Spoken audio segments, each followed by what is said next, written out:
২৬শে মার্চ জাতীয় জীবনে গৌরব ও অনুপ্রেরণার চিরন্তন উৎস হয়ে থাকবে বলে উল্লেখ করেছেন বাংলাদেশ সেনাবাহিনী প্রধান জেনারেল ওয়াকারুজ্জামান। বুধবার মহান স্বাধীনতা ও জাতীয় দিবস উপলক্ষে দেওয়া এক বাণীতে তিনি একথা বলেন। সেনাপ্রধান বলেন, আজ ২৬শে মার্চ মহান স্বাধীনতা ও জাতীয় দিবস। আমাদের জাতীয় জীবনে এই দিনটির গুরুত্ব ও তাৎপর্য অপরিসীম। দীর্ঘ ৯ মাস রক্তক্ষয়ী সংগ্রামের মাধ্যমে অর্জিত হয় আমাদের চূড়ান্ত বিজয় এবং বিশ্ব মানচিত্রে স্বাধীন দেশ হিসেবে স্থান করে নেয় আমাদের প্রাণপ্রিয় মাতৃভূমি বাংলাদেশ। এ কারণে ২৬শে মার্চ আমাদের জাতীয় জীবনে গৌরব ও অনুপ্রেরণার চিরন্তন উৎস হয়ে থাকবে।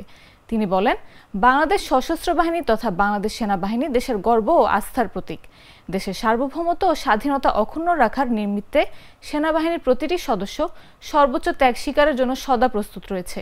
স্বাধীনতার পরবর্তীতে সময়ের পরিক্রমায় বাংলাদেশ সেনাবাহিনী আজ একটি দক্ষ, সুশৃঙ্খল ও সুসংগঠিত বাহিনী রূপে আত্মপ্রকাশ করেছে। দেশমাতৃকার প্রয়োজনে যে কোনো অর্পিত দায়িত্ব পালনে সেনাবাহিনীর আধুনিকায়ন ও সক্ষমতা অর্জন অত্যন্ত গুরুত্বপূর্ণ।